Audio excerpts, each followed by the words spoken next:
Sola le Jonathan ate chu mu van lai ang mai rang an nia keite ang mai kol sen ni in thi na me po in a then thang theilo Jonathan anen chon unau ang mai kan ni Sola ka fapa ti in min ko wa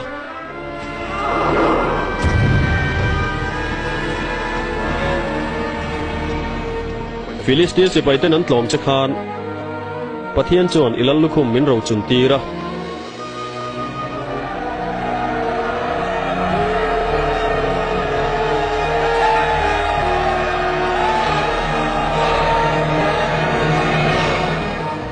kum sari lai Hebron kan nuin kasipai tenen Jerusalem kan pana Hebron a hian kan leng to lawani hi Jerusalem khopui chu kan luat theinan ami cheng te hna po kan dil to ani kan sipai te hi tu thul mang ringot po an hne tur thu an soi ni chu enge ngai dan kan hnein ring em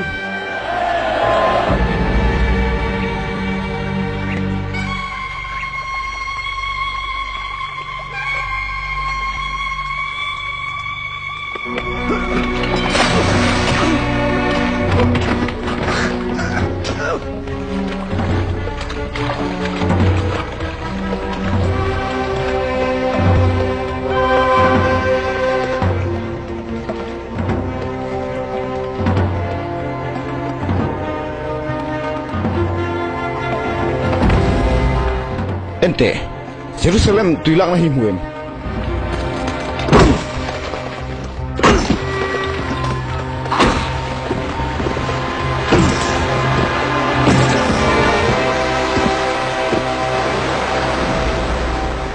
in ho tu tem hena chuan Jerusalem tuilak na hi Israel Davidan athunun to ti wathilang che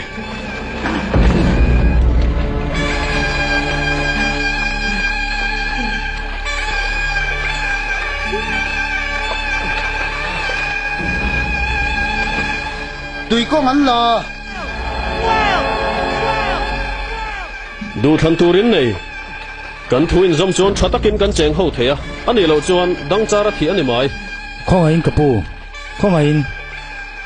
kan khopu hi ron lut mo lang cheu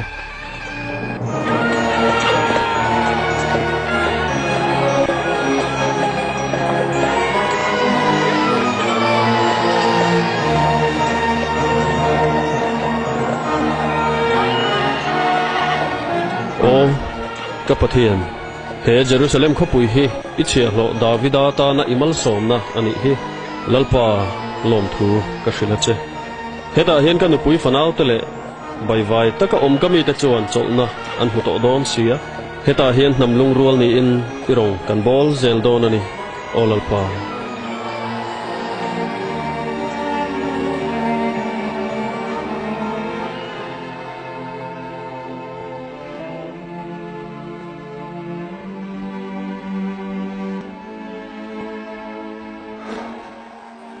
lalpa he khupui moi tak le in moi tak min pe ka wang hian lom thu ka hrila che ka thin lungi hria e lalpa ilam ko hoi thei na na thil ro pui tak tak min ti sak te po nangin I hria e imi te kan ni e chatu nin lalpa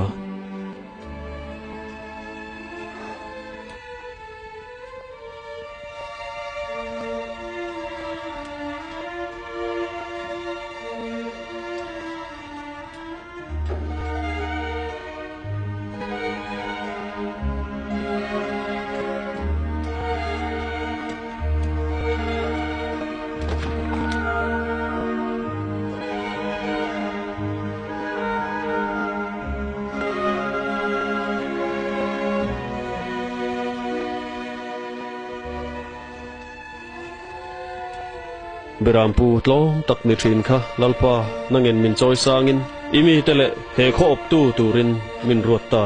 Benjamin nam lo nei tu mal ilo som to sol angkhan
kapa sabeng tung te kha an bau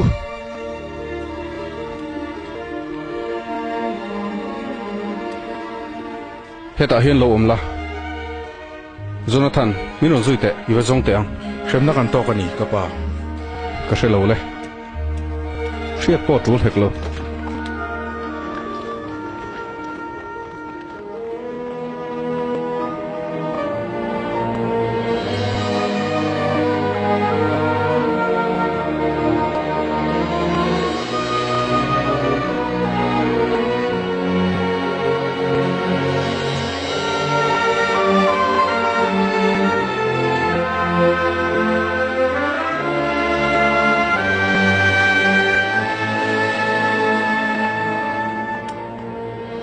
Benjamin nam ho ri ya kanom to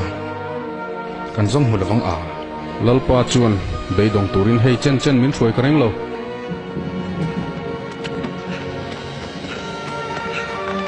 khuwa chuan ran chui ka zong huem mulo kapu ma se khwa chuan mi pakat ka huwa pathian ni tir ani nge yang asa takania athil soi piang athling dik zel mi thiang lim hne na pek tur thil hlu eng ma kan nei hleine silver ka nei a that hlau hi nak tu ka chu pa chu kan va mu don nia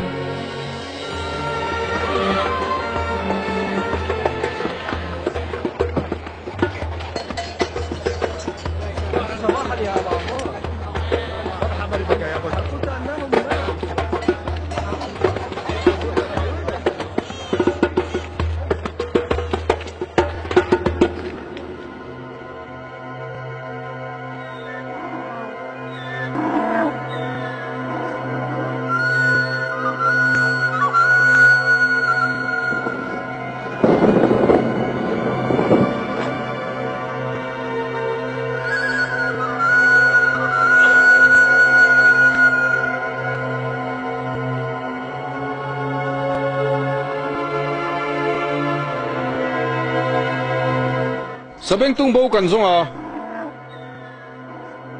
min pui thai da ni shem yel lo mo local ru lo chau teu in ron bo chu ngai to do su an mu toy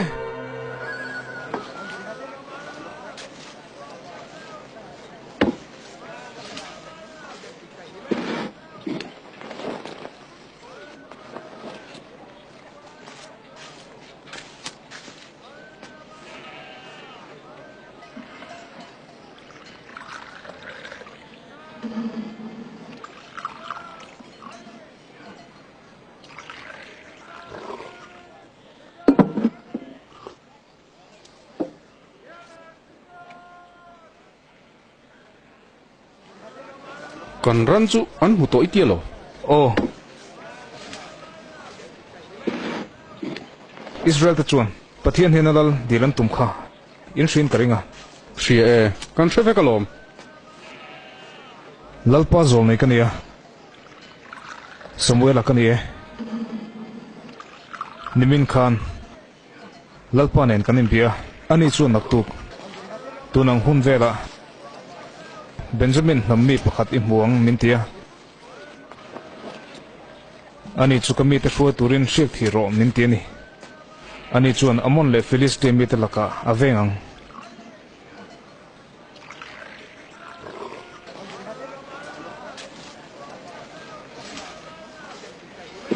Benjamin ho chu Israel namjinga te beran nia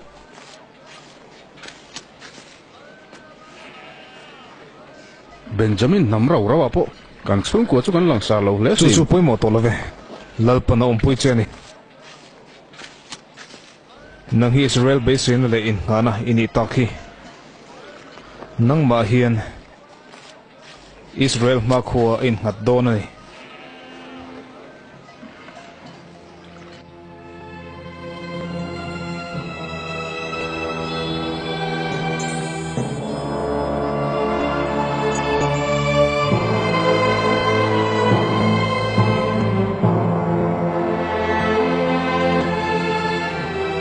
lalpa chuan he riak mang hian Israel namzong zong lalatan anem he cheni lalpa thu chungai thain athupek zomla email ma ten tlom zelang ilal ram chu thang zel don ani thau to ro le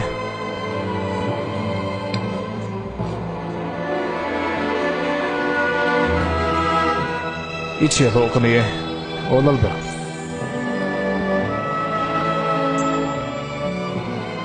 chi bai lal sol pathian in mal som chero se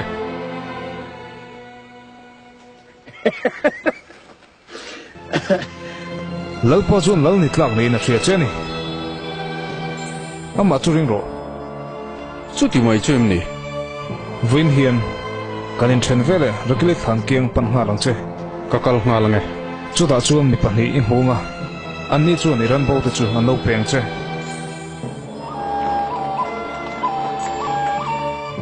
chumi huwa ta bor mi pan lenga chu da chuan bethel hmuna pathian betur mi pathum mi tok leng anni chuan changle wain an lo peng che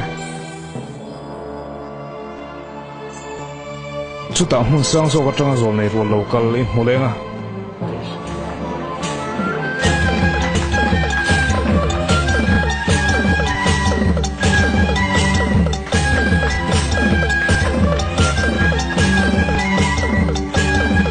And the Spirit of God. lalpa tharau chu ichunga thleng don ani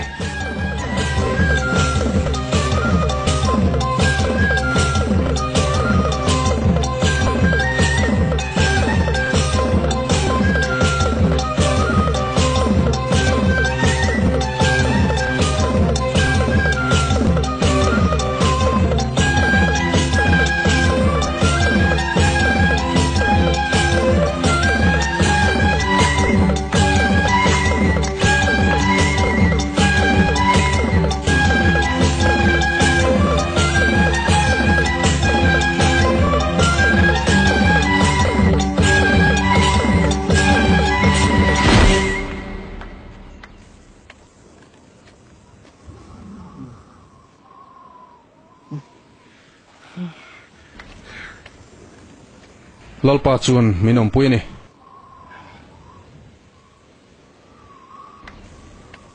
enge ka na ma saber tur le Israel nam ten te hroi khom la amon ho kan umanga kan hle nge ngai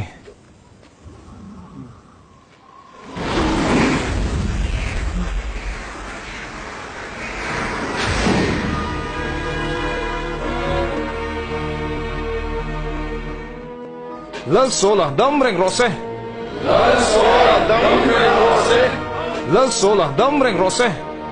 lal sola dam reng rose Israel sipai da zinga kalau lo ma chu ka sipai da chu ka fa pa hian ayan ko lang Jonathan a hian anni pani hian an pui bomang kan namasa chu ral thuam siamani kan thayanga tam ral thuam kan siamanga kan thai top kan chua theu turani pathian chuan kan mel ma te lom turin min du lo ani chuan nam chak mi turin min dua kan mel ma te ne turin min du ni lal sola dam reng ro se lal sola dam reng ro se Israel sipai te po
te hi ka thazar hnuai oman nei hi tunga ini min zot khang lang lo mai te tlem lai deuh khan he khomi te hi I ngai sa ka hilang che he mun hi ron bei sei to su Israel mi te mun dang reng reng po kir leng ha ro in va huai ong ve a hem rai si pai ho chu hei hilal pa thu ni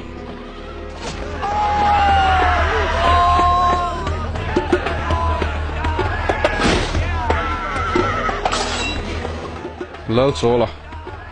Israel lal ne na tangin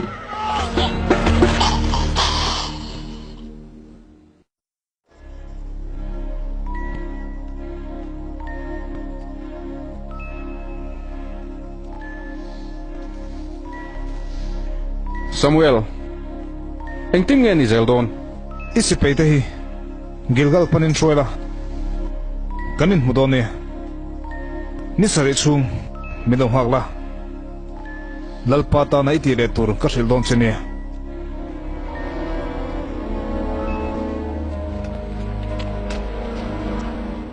Solai mai soni to e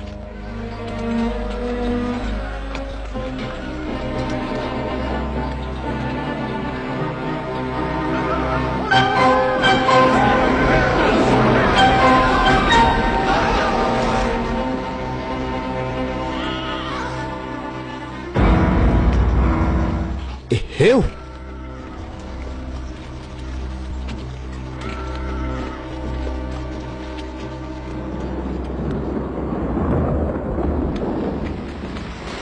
Sebo no valate in thoi na kan mang teng ole kapate Kapa in sum la Samuel lo nga alo lang lo ni chuan he na hi ke ma ka ti tho tho ngai si lom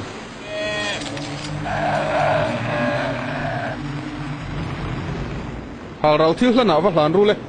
asa hi ei thanila kapu ha ro awat min ron peula sola engai tia in thoi na ka hlan ani ka si paiten min phat san nual mai Philisti ho chuan tam sia kai o ding turin nang yom si lo ngak turin ka ti chakha enge mu ka ti ngai si lom lalpa pathian thupek edo dal ni chu idal ram chu ating he don lom chatuanin Samuel loading te lalpan ti tura min tia piang chuka tiang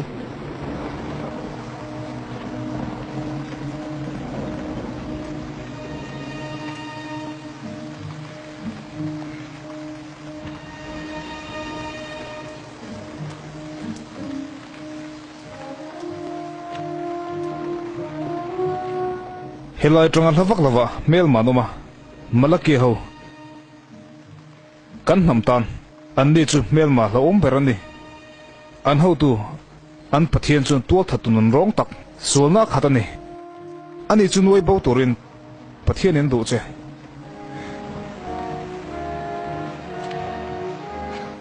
Jonathan ka thuam kharon lala kan kal ngal don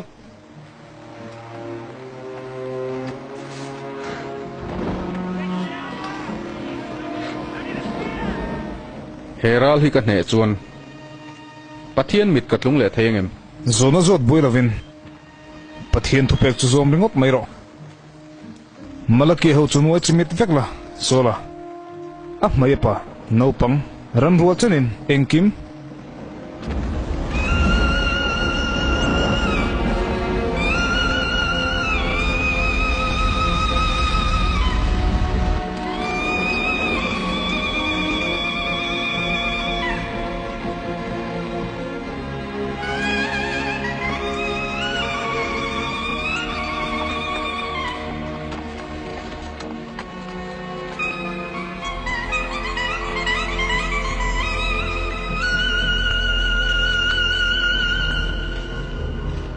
lal ro pui ka si pai te chu nang chon in heta thi na in tha za to em lo bang chu he pa hilada melo enga tinge ran rual te zuwa kami te hian rila tama sa ei turan mamo an lalpo hi dam hian a tangkai don ani min ring ro Samuel a tha zokang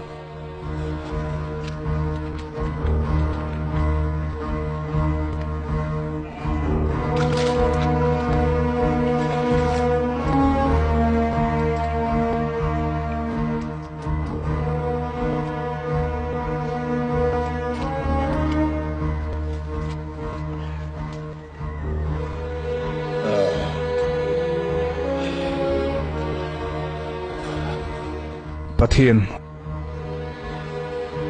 O ka Pathian.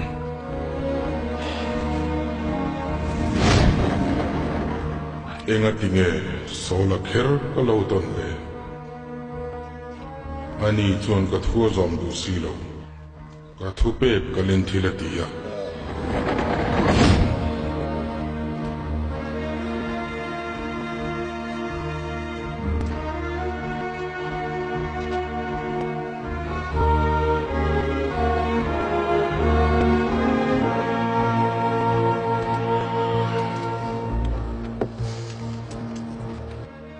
Samuel Chibai Dingro. Pathian thu pek ka silang se. Soila. No pang ini lai tato. Israel ni turin ka hruai che. Chuti mo. Pathian ina do chu. Atu pek izom hi ni. Ma se nangin hial zel si. Lalpa chui phatsana. Ani point nang le ilal ram chu a phatsan tai. Samuel thil sul ka tin I point kasi pai ten ril tram wang ani ani e ka sul ani min puite Samuel min pui lu te Pathian ne na ngai dam min dil sakte in thoi na ka la na nge In thoi na pui mo lo. Atu pek zomani adu chu. Israel ta Pathian hi tlon lungoi chini lo. Iko nam hian midang chi hi alo ti top to. Inu po chu tiang pokani tong. ikal thui ma ma Kal thui to lo ma zok. Vin hiat nal pan nal rama pek chu. I chanta. Samuel Midang zoin kakal hal dona. I thini aba kanin mo to lo fang. Samuel không ai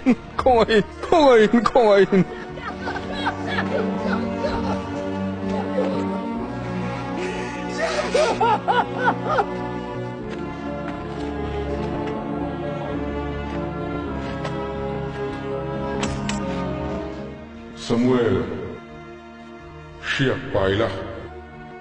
Bethlehem panin kalro. Chuta chuan mi pakhat aming Jesaya I huanga. Afapa te zinga laltu karuate.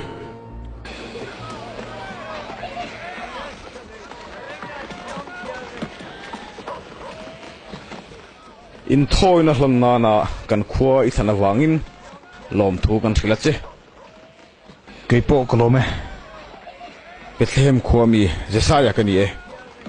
Zang riam in kilpui thei chuan kan lom ngutang. Ifa pa te mo ka duwe. Anom kim vekem. Ome anom lai ni e.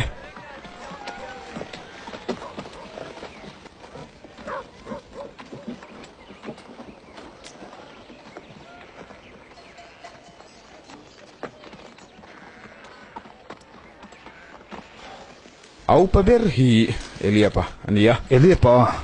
Atot hi Abinadapa ani. Sama Joela Joela. Nehemia Nehemia. Saraya Saraya. ani hi Ezra. Ezra. An rol bok mo.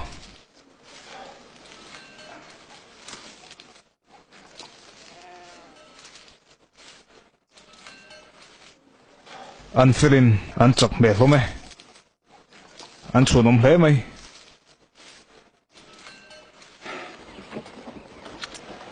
Heng zong hi moi fa te chu. An zinga apang ber chuan beram aveng ani. Aming chu Davida ani.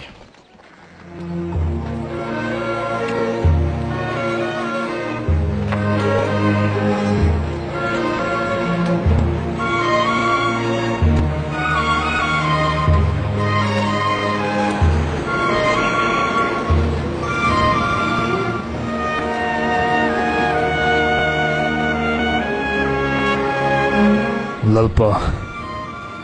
he nau hi mo he hi mo than chu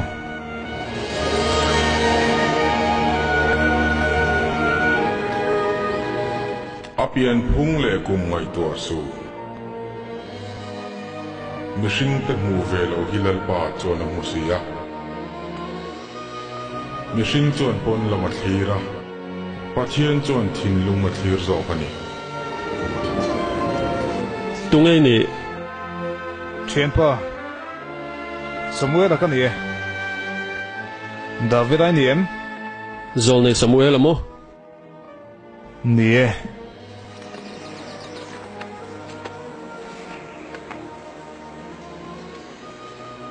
không en chút zol ve te puan te tak te bak eng ma thut pha tur phei chu kan nei hau lo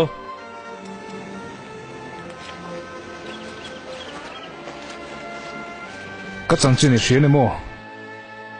kan lal so la hria ki thi kha ka hria e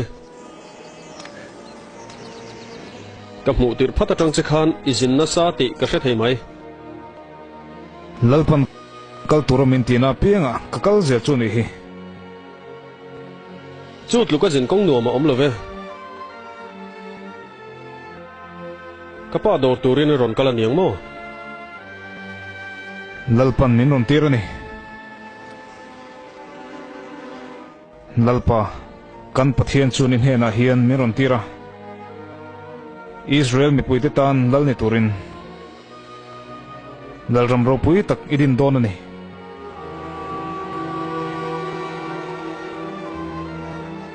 heng tlang a hian pathian o chu ka hre toin ka hria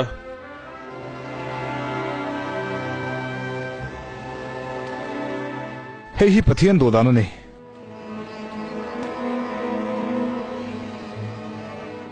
pathian thu ni chuan ke hian engma ka hlau lovang chu ti chu hriat ka thiang che ma se lal so la hi lotlin na ro pui tak tak alo nei to a fapa anei boka engtin nge omzel don solo chung tho chu lalpa pathian chu vina hria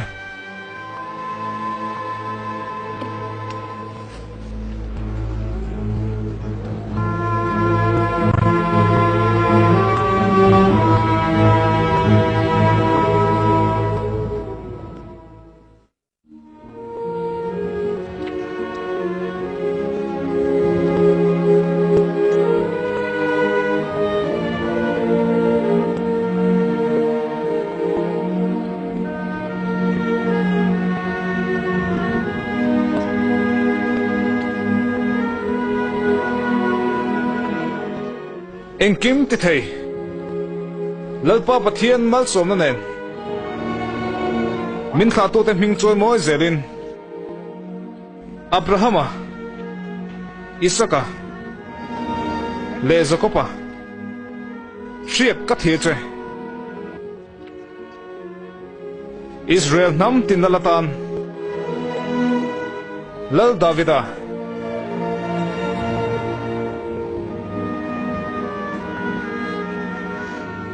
lalpa chuan ami telal ni turin hria ka thi che ni lalpa chungai thala athupek zomang che email ma ten tang chinga ilram chu thang zelang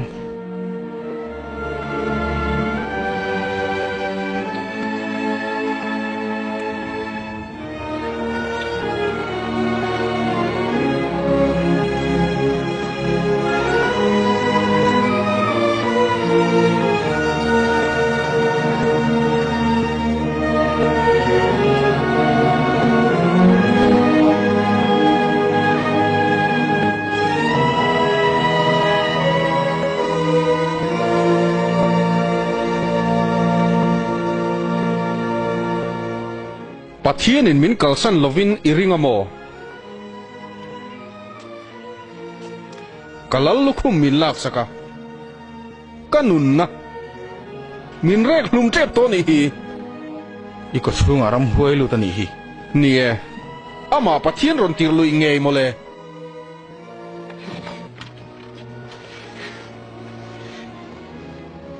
engtin nge niang o pathian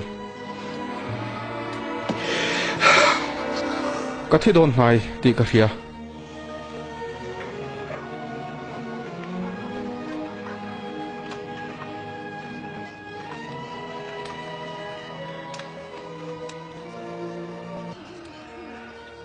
hei hi em ni Ni lo. So mo le.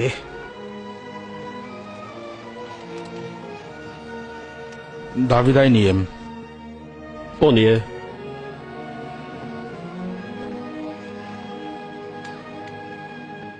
iting changri khan ko chung ram hoi lu ta chok the nan soya tak em ni Pathian in ti thei lo nei hlei nem. Jonathan akania ka pai pui the angem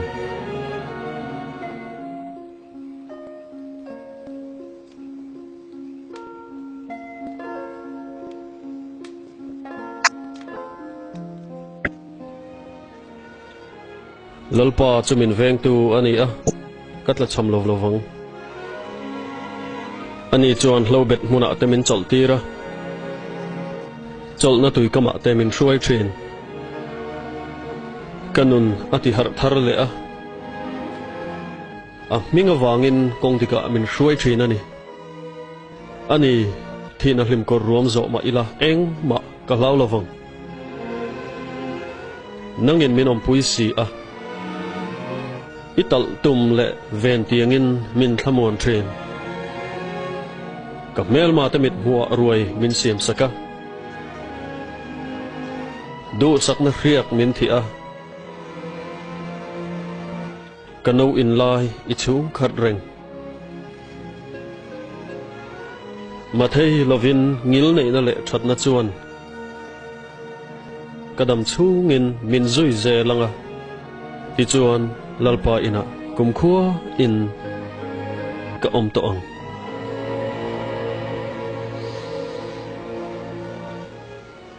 thina hlim kor ruam zo mai la tungei ming Davida Jesaya fapa itung thiam hle mai ithu soi anga inom bok kalome olalber umri la ka fate bula khan iriak ve mai don nia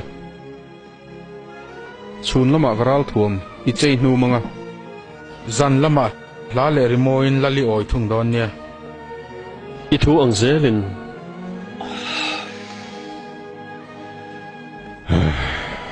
ka chaw le mai a ka chaw tak zetani min chu san to ru le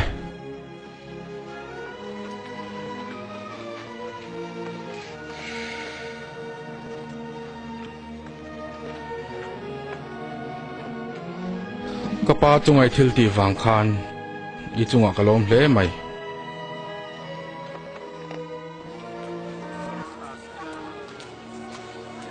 Pathian in veng zel cheu ro se Kan lo me Jonathan.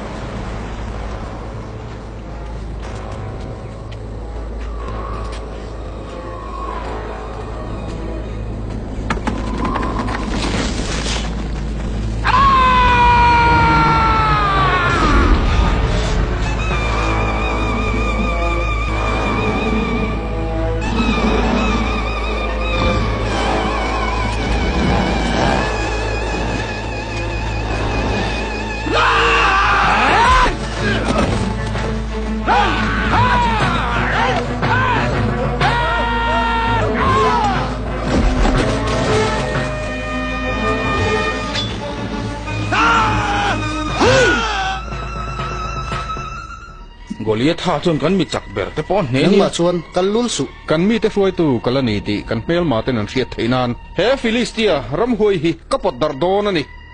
kapa chan thei cha kan ni hlei nem olalber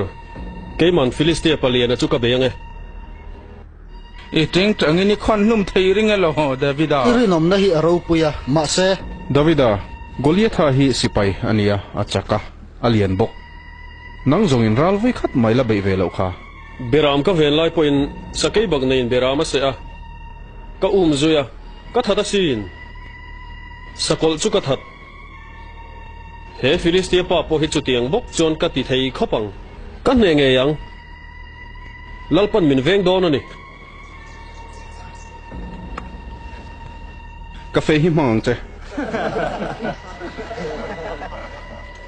ka mang thiam lo me gọi liệt thả thả nan cho nên ngay mà nà là thủ mốc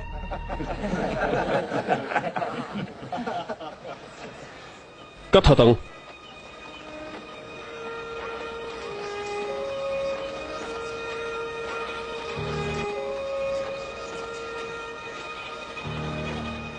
lalpan veng che ro se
Hey, enge. Hebrai ho chon min bei turin no pan rom tira lo. Horo, no pang ka that ngai lo. Ila nawe mai.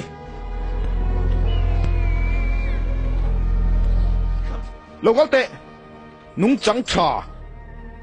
Kalau hilang che, kapot darin, kacil som vet ang cheo.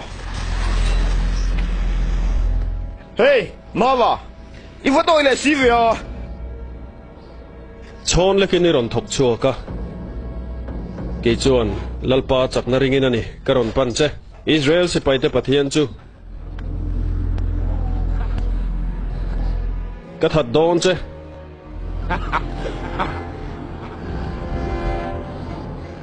irwang chu win an tla nga khovel hian Israel te pathian chu a hredon ani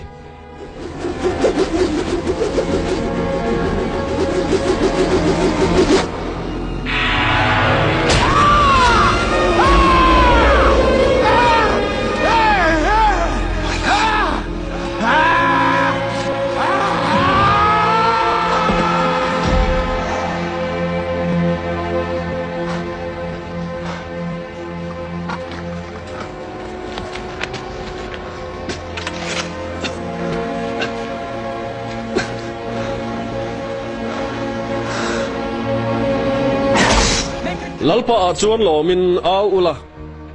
ak ming thiang hlim fakin zair u ichak na mangin kan mel ma ta chu kan tu dol ta sia ine pathian in min puyani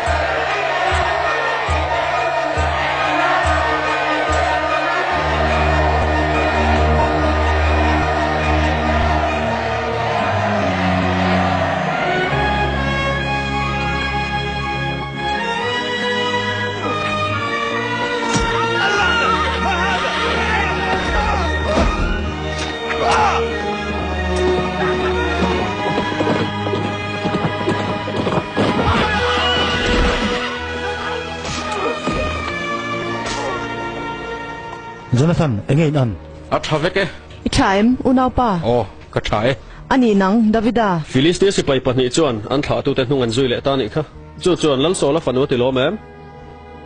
Dorzon khat chuang kan man mole ka pa an ran te po Davida kan hne na om tran ni khan hre chuaka an trap zoi zoi mai ni enge Davida an pahni da tha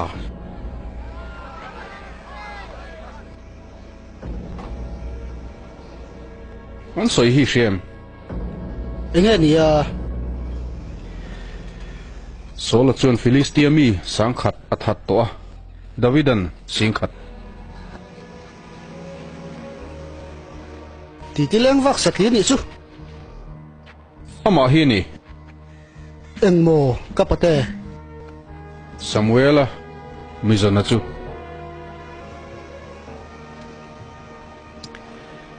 lalpan riap athia chu ni hi kan nau te hian an ngai na a chuti taka mi tha chu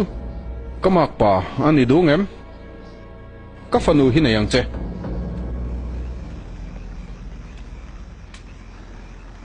lal fanu man tu chu kai hian ka nei hau lo mai ka phu lo boke Kapa. ngoi ro lal chuan ami te du zong chu hiani Gilgala kan mel ma te son ei turan cha meka sipai hruaila an thil cha chulu tir hau song che Philistia ho luvun zaron honla chu ka fanu manatan kapomange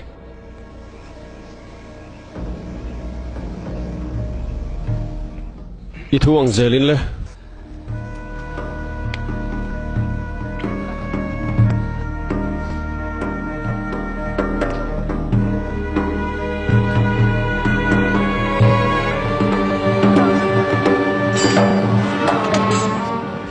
lalpa chang na mangin mel ma de chu nein anomanga tamma chuan an tlan chezel don ani mei khupin an tlan chenga kan not bo zelang mei pui laka sa thawa tuiral thinang hian lalpa thil ti theina chu shilom mol te che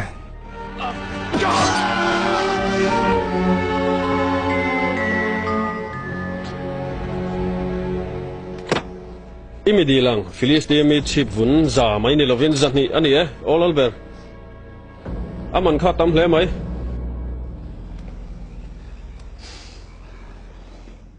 khoisen lom man ipu khope lal fanu pasal nitlak ini e I fanu nei tur chuan ka vain buat sayang e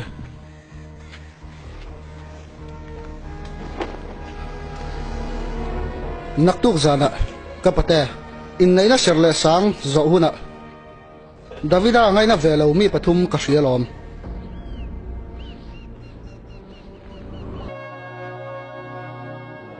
mal so mini e lalpa pathian chatuana lalber grep shui rati tu chu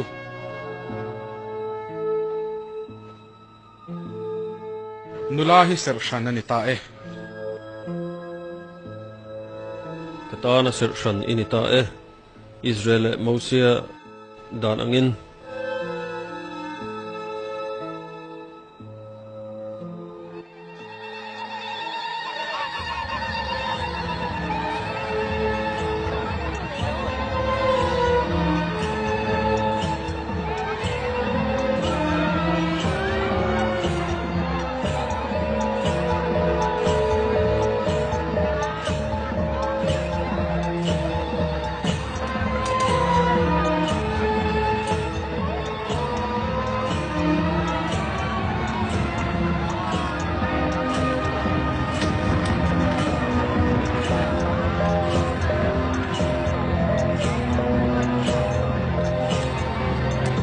Inun na der thong khop mai. Zani na hian I chwa nga langai. inga tinge Engtin nge ka shat min zot chu. Ma se solan tha che tu mani.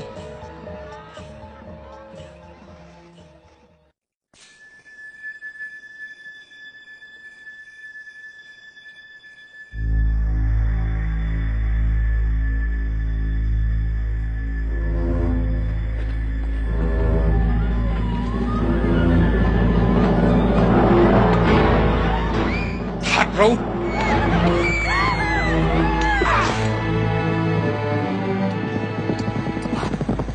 ente i boy nu hi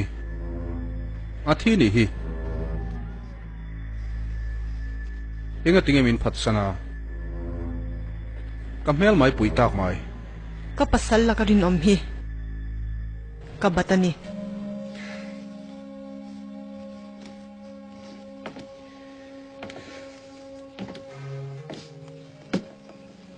không hiểu izong mu chuang lawang ipan min tha tumani inga enge omzia ka shelo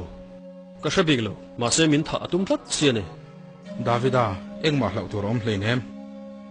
ngai thate kapa chon ke min ron lovin eng ma ti hau lovang kala ka eng ma zep ngai hlein hem Jonathan kanin mangai ton dan hi a hria a chu wangin i hriat lova ati angai reng alom Davida ke ma kain mangai tukin ka mangai che ni kapa chuan ilaka eng angril ro chhia po pu ma se itan karin om rengang nak tu khi kut lom ni ani mo ni e ka thut na aruak ti a hmu huna Davida chu Bethlehema in thoina hlan turin kal ilo ti don nia ka pale ka unau te bula chu min nuwa athin adamani chuan kalo kir le ang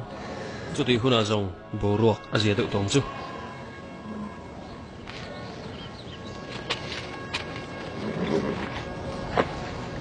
kapa chuan ilaka thil tum thalo ane ni chuan ke ma nge in garon thrilang che ka thon bo che nga thamung takin om don nia voina tang hian he thu hi ka thunge ke hi kala dam chung chuan Jonathan ale a chung te chuan har satna an tok lai la ho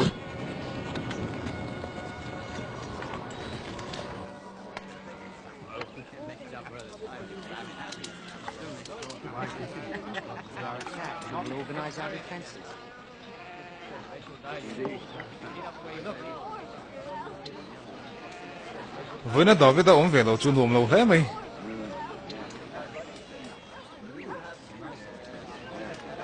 không nghe đó cái đó à chung tên này nó in thôi nó làm turin Bethlehem mà bàn tani kha anh nghe ni ta kapa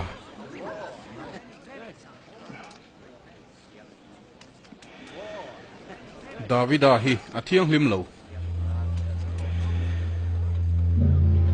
kata na hlau om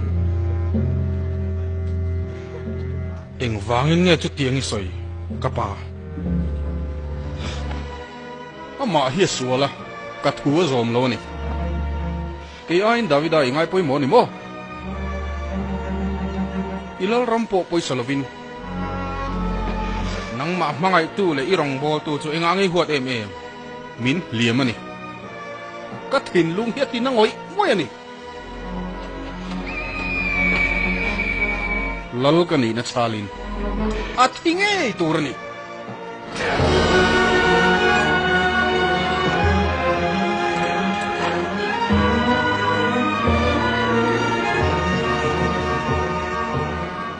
reilo te a norma kho pui thlenganga chu ta pui thiang te chu mi dik om kho man ni e ke chu ka kir tong e ka pa soram hoi na ti boi tlat mai sia kalome Jonathan nalpa chona ompui zerang che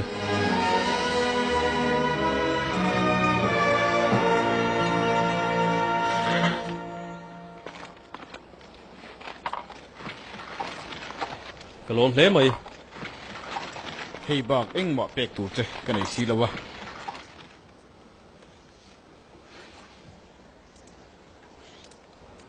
Goliath hangun namo mamo hun inei takin ita ani e ithil min pek rul na tur che eng ma kanai silo poison taka sola rong ibol dan kan ria lalpan om pui che ti po kan ria ni hi tunge doi gani ki sola si pai how tu te zinga mi alaka phim khurang che ni e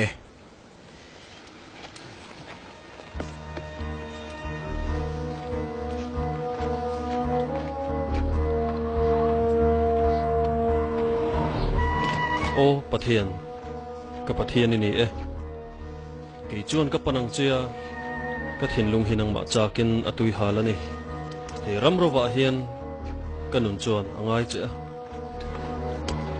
I mangai na chunun na ai poina hlu zok sia ka hian a fakang chia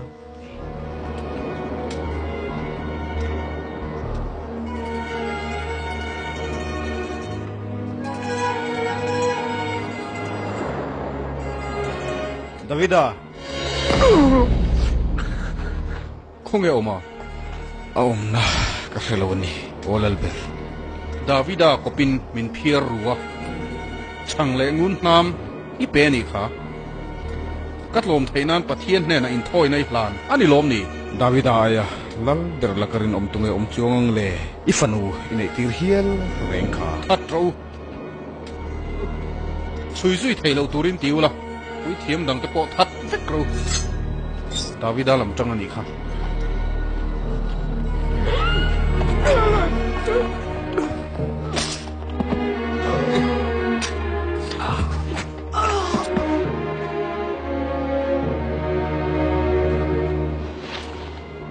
Sipai,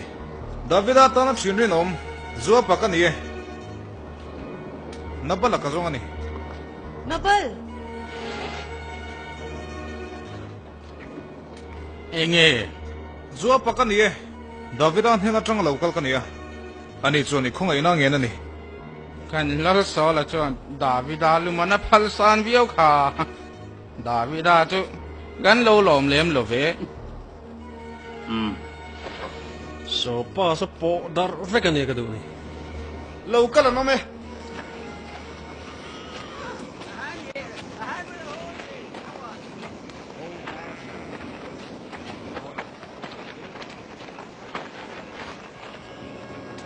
Abigail kanya Nabal anu pui kani ila ka moi lo taka khosa kha olel ber ka pasal hi mi mol ani hi nang le imi ta tan e tu le pwan karon kenge nang ma veng tu chulal pa pathian ani ti ka sia a khongain khubala lul song che nang ma hotu te thil ti chuan swala swai lul che su se voina nang ma ron tir tu pathian chu fakin omro se I thu fing taka wangin nang po mal som nila na balat hisen ka chuana chan tur eng ma a om love kalome lalpa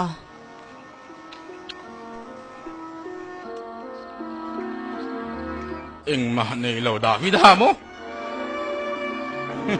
kami te kiang aron om ve in be se mo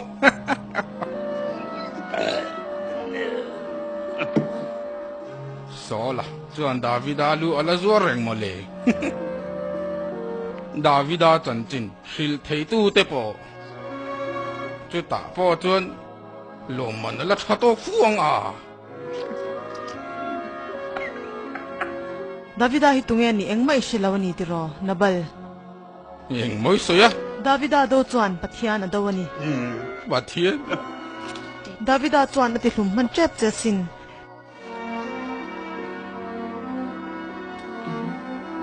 tlema ithilo chawasin Nabal ngai tuaro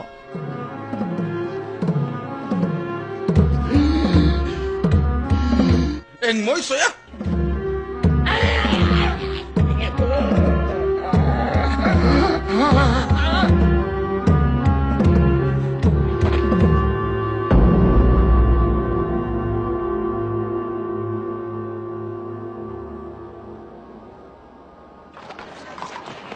Mikali chu apan pasal dangane tir to alom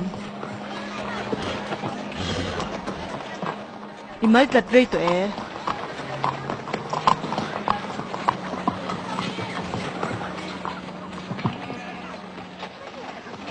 kanu pui ini dungan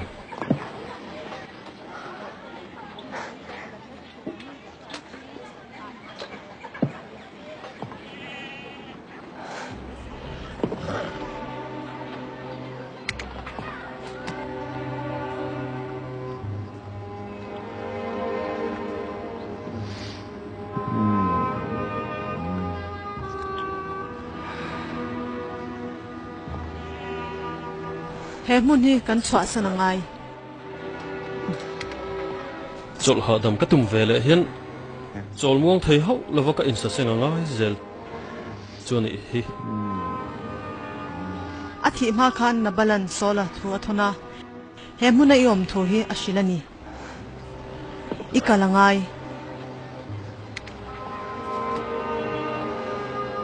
athat chu sola chuan min ron zong hute se in chin fel lo hi thai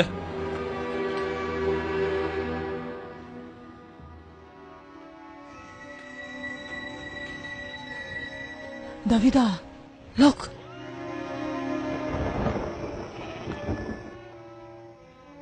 Jonathan enge ni kapa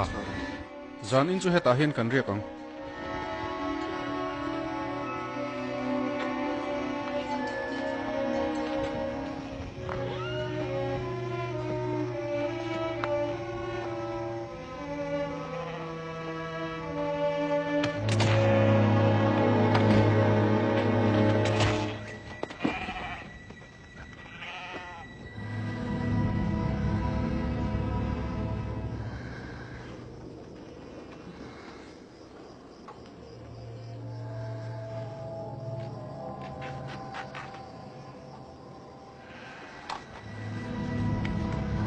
Sola hi thadona vem ni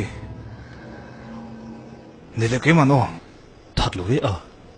ama riak thi tu pathian ni lau lo ni lalpana ti tur ti mayang a thi ni chu ala thleng tho don alon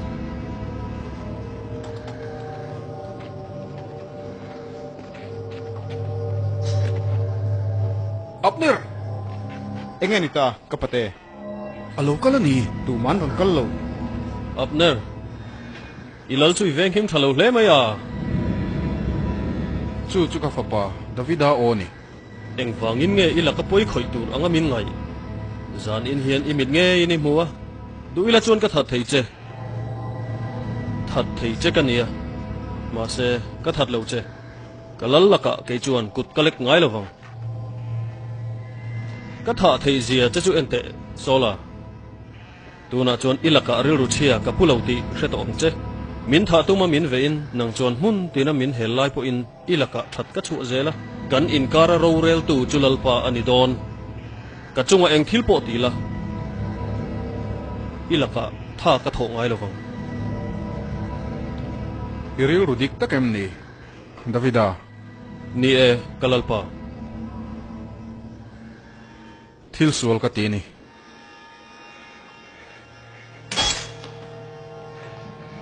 lokir lela Davida engtin ma ka tilawang che nang chuan kanun ilutani ti ka reta sia pathianin a ompuyang che lal ini donani fapata hi diriam lo turin min tiam la kaming liaw na turin mala hek suang che katiame pathianin mal som chero se miro pui ilaniang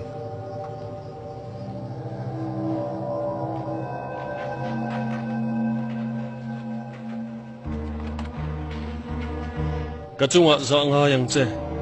o pathian kachunga za ngai la nang chu kanun in nga na inisi a ithazar noya kacholanga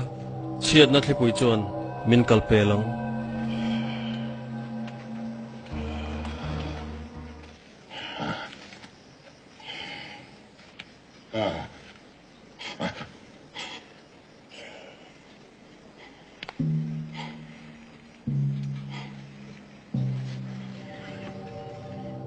Nathan pathianin lalni turin Davida arwata ipui angai ni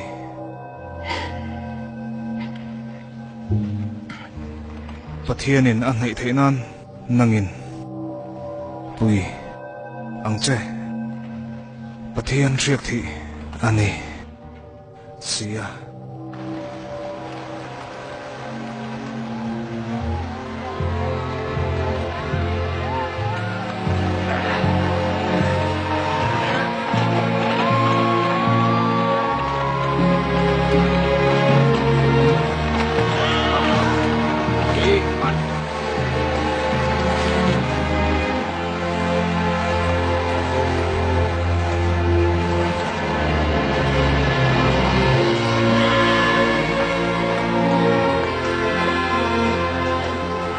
Samuel chuan angai tu hle te sin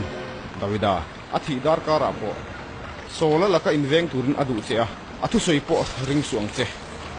sola chu sualin abom reng ani sia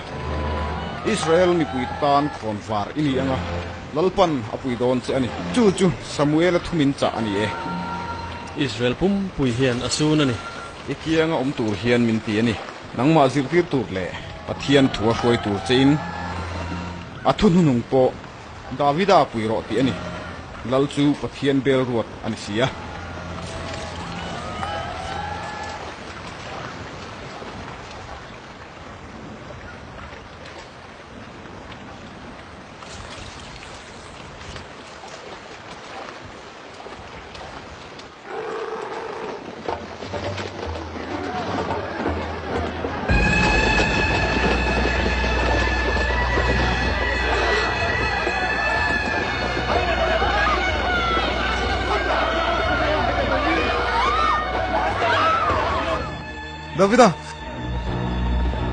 Davida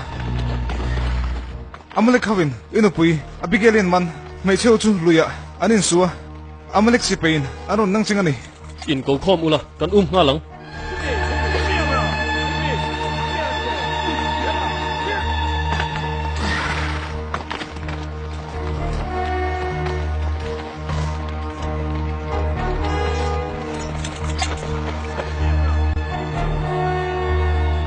Sata son ome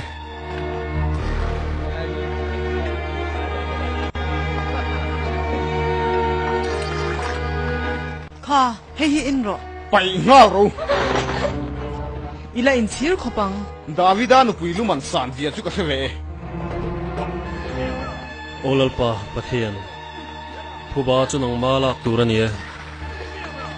khovel chungaro rel tu ini zia ron lan tirla ithil ti thena ron lan tirang che lalpa misual te hi engchen nge anin luin don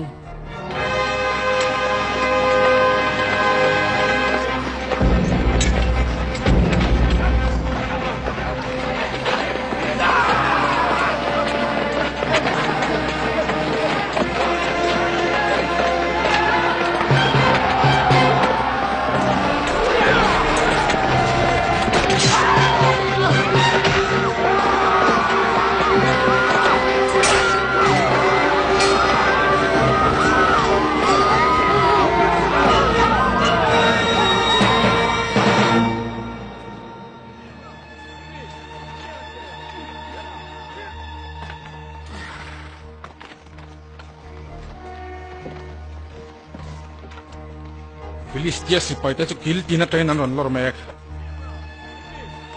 Gilgal hi kan rau san ani lo chuan ti dan kan ngai tor na ngai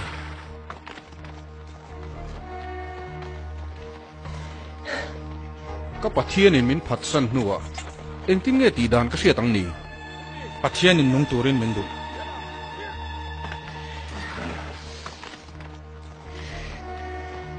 nilo pathian mi hriat chawin thil ti dan tur chiang takin a ria chu tunge kapa zol nei Samuel a khamole tolom a thi to ti ka ria engpo ni se ka bia ka ngai tho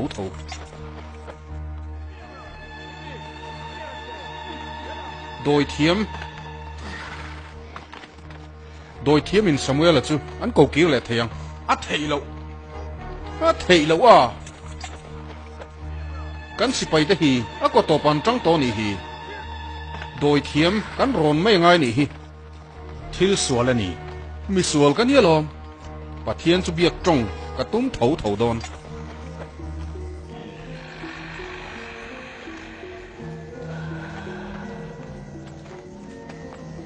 local nai su kan hlom love phol jin kan nia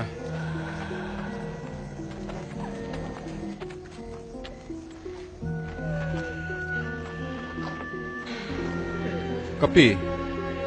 ithil ti theina kan ria mi thi khuwa mi beturin min pui thengem ya elo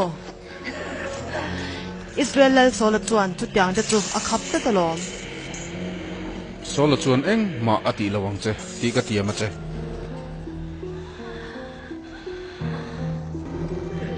nghe mình bè cả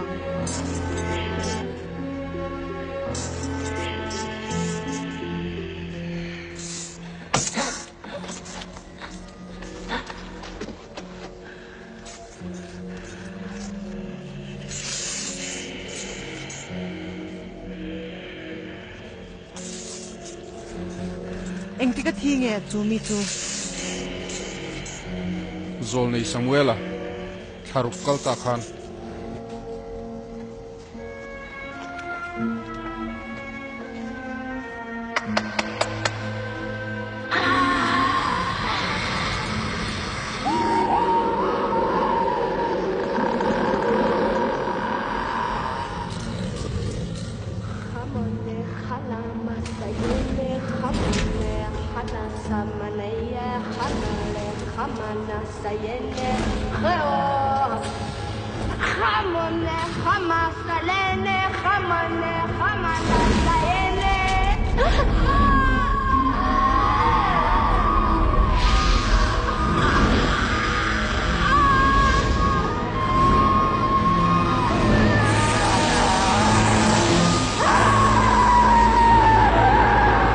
Pathian le enge ni ta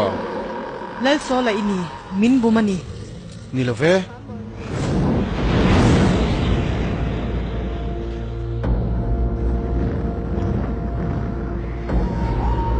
Samuel hani khi số là hình ảnh nghe mình cầu à hình ảnh nghe mình không kịp bồi biak che ka du ni ka si pai den mang anga Nicholson nang choi min pui the ni và thiên thì nó tròn tổ chia hình mà thì thấy cái này đâu lần qua chuan anh không hiếm tổ chia ilal trong khi David đã bị tổ ni lo lần qua chuan Philistine hậu của ta đã tổ chia ni lo ve nạp tu khiên nong lấy thực quả tiền nên còn trong đòn ni lo ani sai lo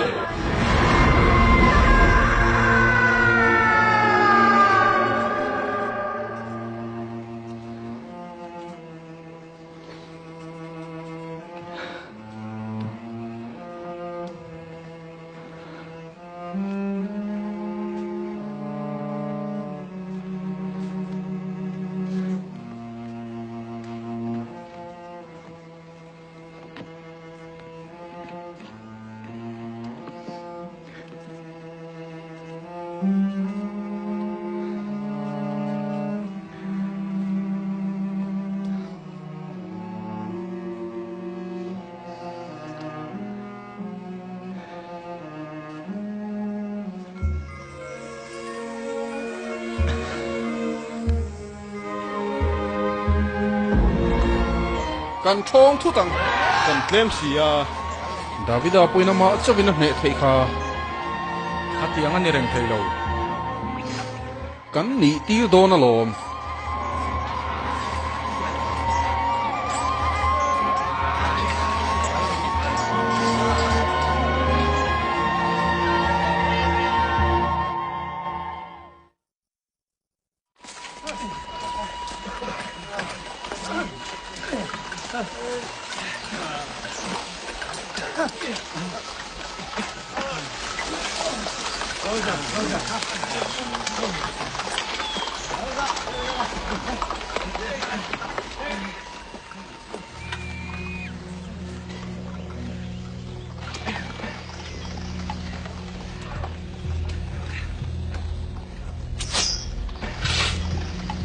khai lên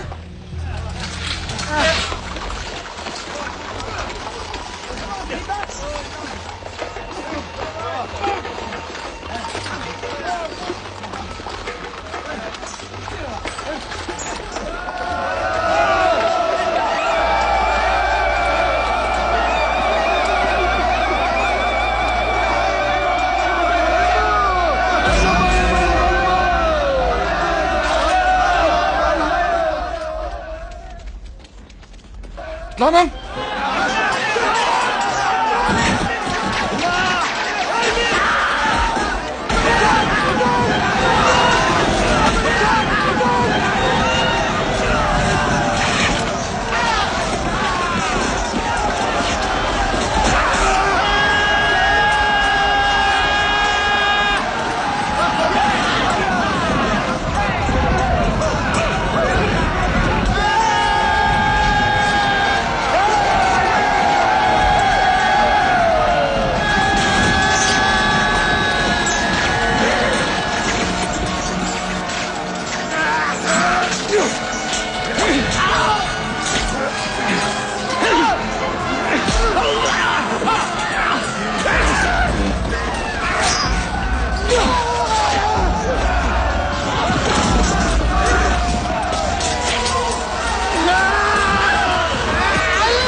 Min thadro.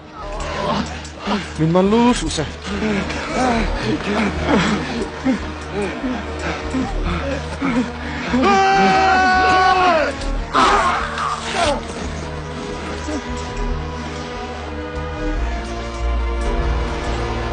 Min thadro.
Sola le Jonathan ate chu muvan lai ang maya rang an nia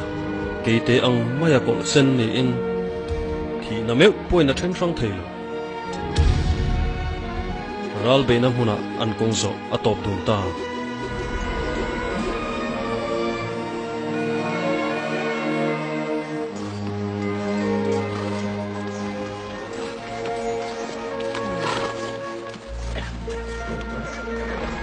Davida Pathian thil thi nia kan dal ini turani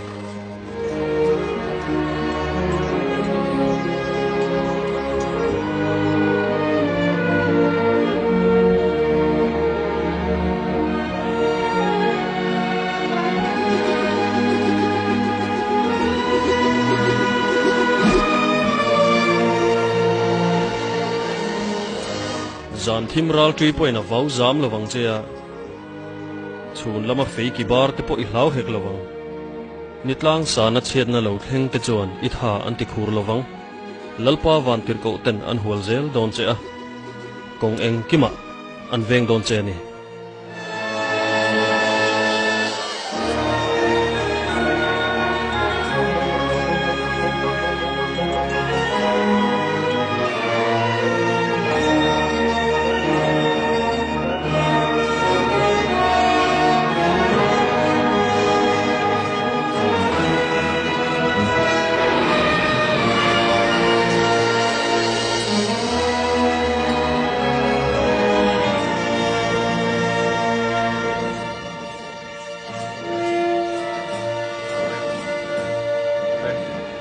Jerusalem khopui chu kan lu ata e khopui ro pui takani sia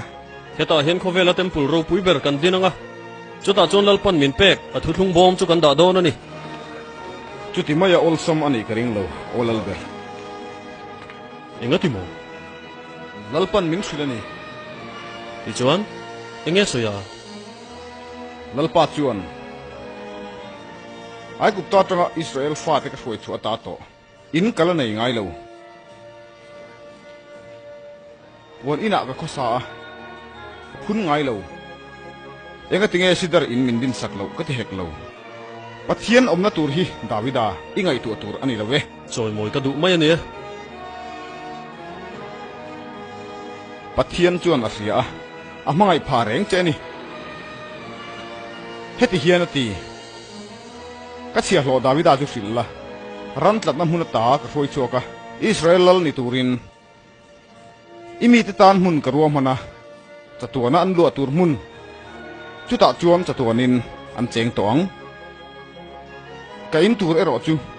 khunin ala hril dona I thla tu te kianga I tol hnuwa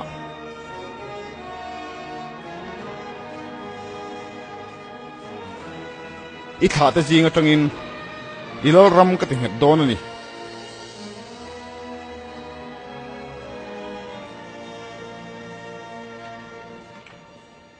ka sangai na idong renganga solangin nang chu ka hrem ve lawang che iming le ilal ram chu chatuanin anung rengang ti chuan ka fapa in lalpatan temple asa anga ni e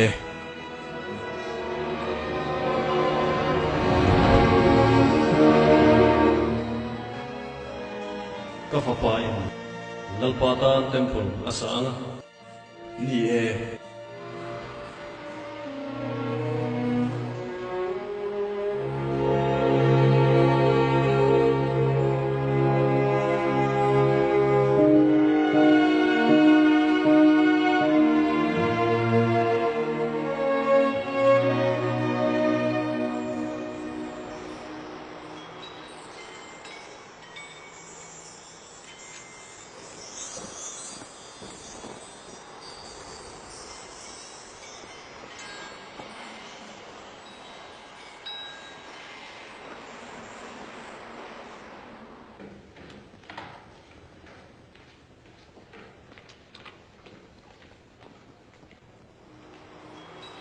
Joseph he in pia luka me che pakhat om ve so tunge ni ya isi peite zinga mi urian upuyan iso olalber aming chu betsabian ye Uria si pai thata kani joab an hoya omaniam kha nie lalber so nu betsabi betsabi chulenga som te o chaukai sing sak fel nuwa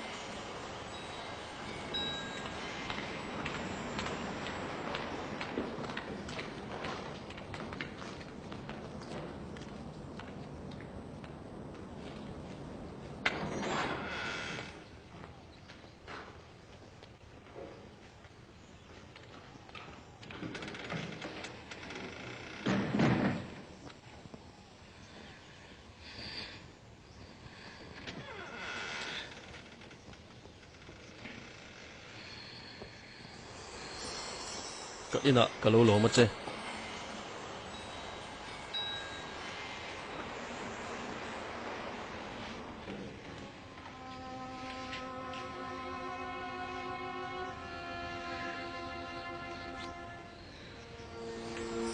ipasal hi sipai huai chen takani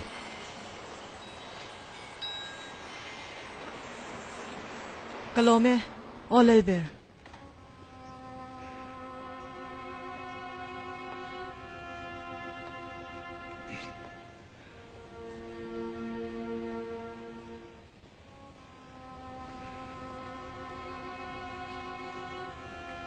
karon ko chan chahi ishian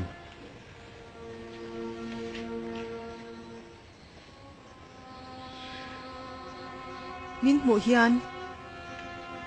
Ilo man ni mana. clear lai chakha min muelo Hulove, Olelber. Kashemay ni.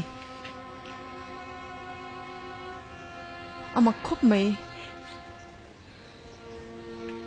Min thil tu om tat khan kashia a. nitla ta hriat na ka hriat thiam ve silo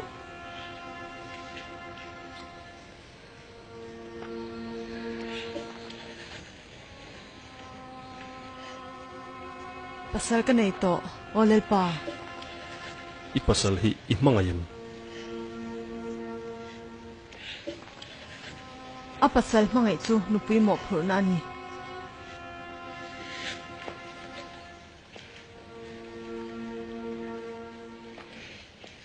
ka zo na min chang mi alo min zo danin azir lo ani ma na ithin lunga khan iril ruang puin a cheng ve rengem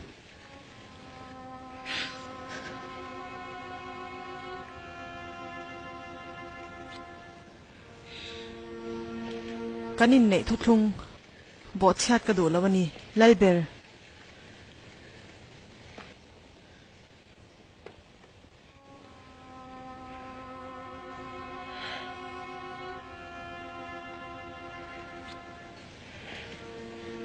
kalal pa nial po ka du chuang hek lo abikin nang angalal ro pui phei chu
kalome Joseph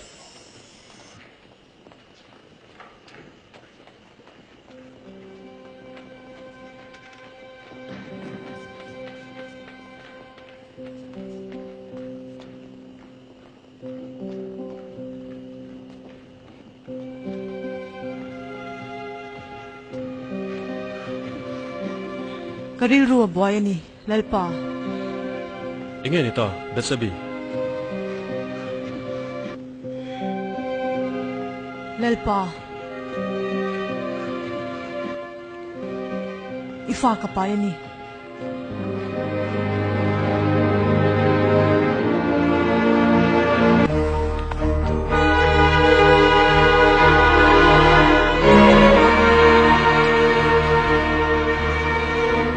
kasi pai de zinga mi uria ko kirut ka duni tuna henral be na thang bo me ka Ole, Lalber.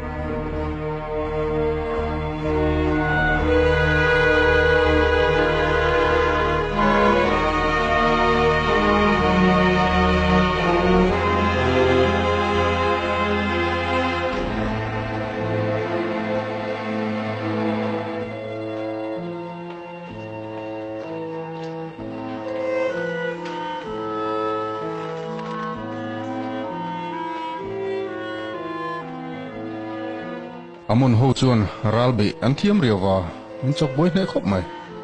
an tlang le komte an mang thiam riaw ani le jo apa anaute za phurem furte rang mai olalber athai irin omna wangin kalom hle mai uria va ho to la in bol fain inu pui poi na ngai to chen karinge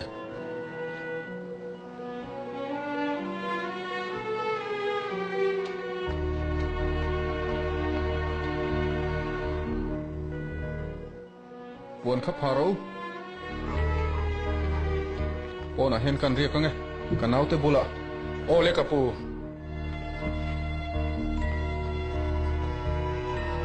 mang thả le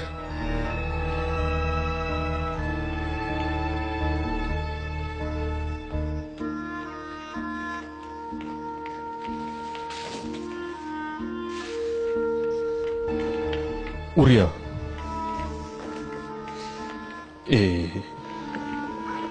ina ho turin phalna ka pe che lom thu thlung bom chu puan ina kanau te po ral rama anom mek la ya ke in chung luma kanu pui ne na mudun chu adik theilo ni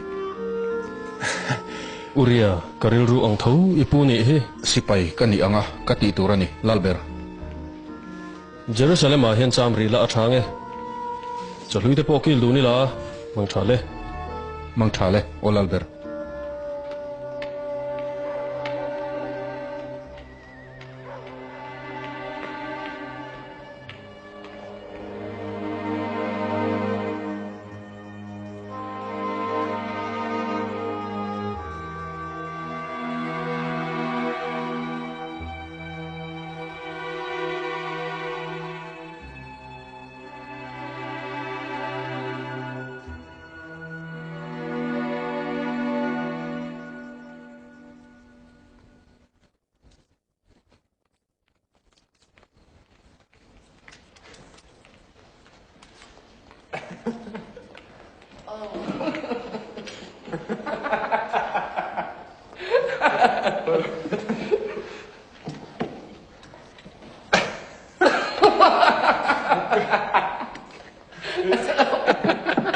ino pui hi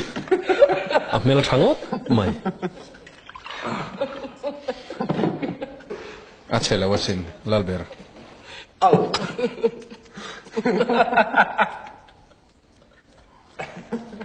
va ho to la thang nom takin le ino pui nen po enen mulo rei to le lom ni nie lalpa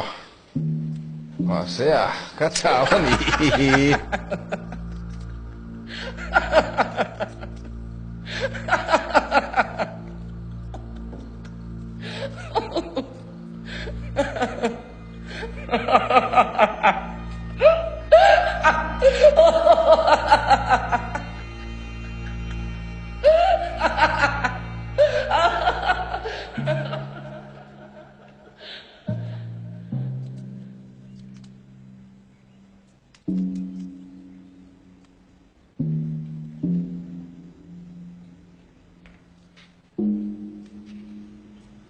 Aron kali lalber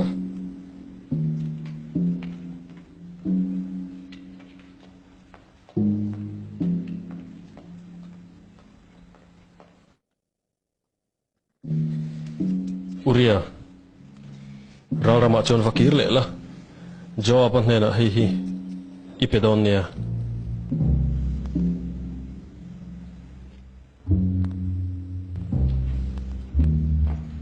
uria ingeni o lalber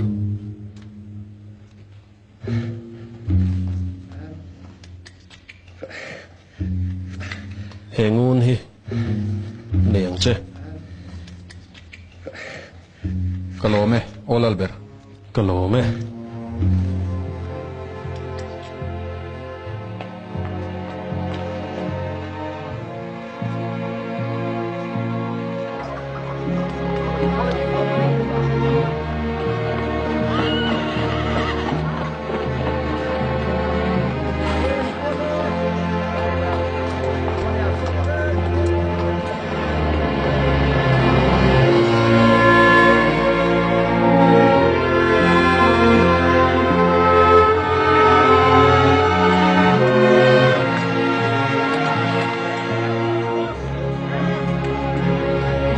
Uria alo kire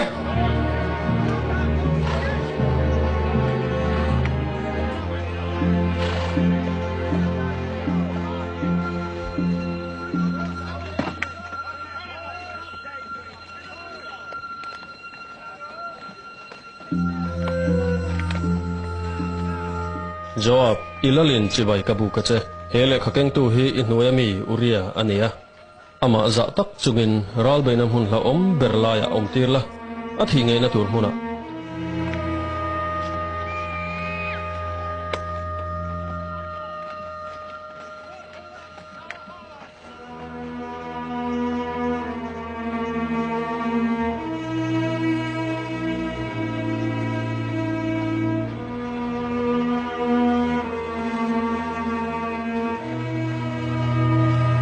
en thatu anin dale to nge yang mole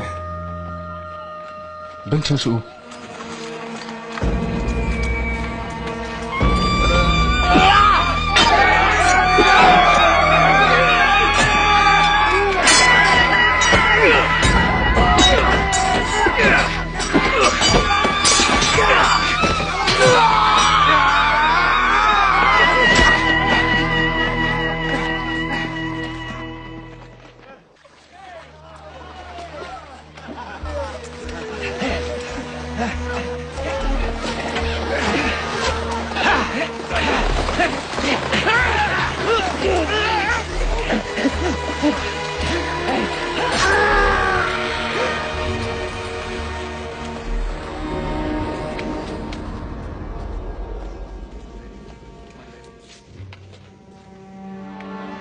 si pai hoi sen ngun nam hi na yang che